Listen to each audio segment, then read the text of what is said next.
Hello বন্ধুরা, আজকে আপনাদেরকে সাউথের সাম্বার রেসিপি বানিয়ে দেখাবো। তার জন্য নিয়ে নিতে হবে 2 কাপ তুর ডাল, যেটাকে অড়হর ডাল বলে বাংলায়। তারপর 1 কাপ মুসুর ডাল দিয়ে একটু নুন দিয়ে জল দিয়ে মিক্স করে কুকারে বসিয়ে দেবো। তার সাথে একটু টমেটো, একটু পেঁয়াজ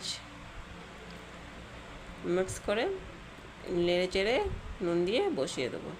আমি দেখুন এক জায়গায় কেটে সব ডুমো ডুমো করে কেটে আলু, তারপর শালগম যেটাকে ওলকপি বলে, বিনস, ক্যারেট, মূলো, বেগুন আর কাঁচা লঙ্কা সব কেটে এক জায়গাতে রাখলাম।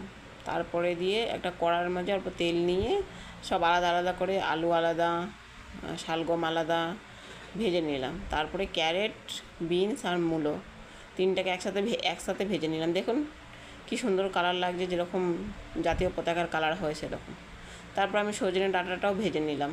তারপরে ওটা তুলে বেগুনটাকে ভেজে নিলাম। লঙ্কাগুলো রেখে দিলাম, পরে কাজে লাগবে। যখন দেবো, সবজিগুলো দেবো তখন দেবো। তারপর কুকারের সিটিটা খুলে দেখলাম ডালগুলো সিদ্ধ হয়ে গেছে, মোটামুটি হালকা মিডিয়াম সাইজ। তারপরে আলু, ভেজে রাখা আলু, শালগম, ওই ক্যারেট, বিনস, সজনে ডাঁটা সব দিয়ে মিক্স করে নাড়াচাড়া করে অল্প খানিকক্ষণ। তারপরে দিয়ে ওর মধ্যে একটুখানি নুন দিয়ে আর কাঁচা লঙ্কা, সেই চেরা কাঁচা লঙ্কাগুলো ছিল, ওই কাঁচা লঙ্কাগুলো দিয়ে একটু নেড়ে চেড়ে নিলাম। একটু সামান্য জল দিলাম, ঘন হয়ে গেছিলো অনেক, সামান্য জল দিলাম। দিয়ে তারপরে ওই ভেজে রাখা বেগুনগুলো দিয়ে দিলাম ওর মধ্যে।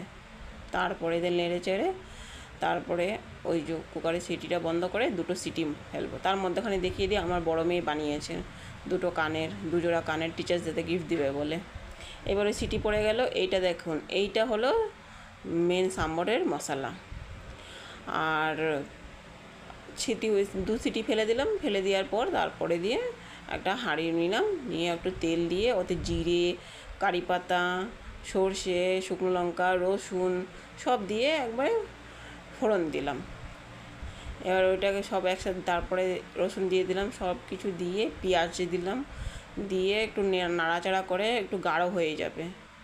তারপরে ওর মধ্যে একটু সাম্বার পাউডারটা দিয়ে দিতে হবে, ওই মোটামুটি যেরকম হবে 3 চামচের মতন দিলে বেশ ভালো হয়, টেস্টটা আসে সাম্বারের, তো কালারটাও আসবে। তো দিয়ে একটুখানি জল দিয়ে নাড়াচাড়া করে দেখুন হয়ে গেছে মোটামুটি। তারপরে আমরা এখন ওই যে সাম্বারটা করা আছে, মানে ডালটা, যেটা সবজি ডালটা করা আছে, ওইটা ওর মধ্যে দিয়ে দিলাম। এবার সাম্বার রেডি হয়ে গেল। দেখুন কালারটাও কি দারুণ এসেছে।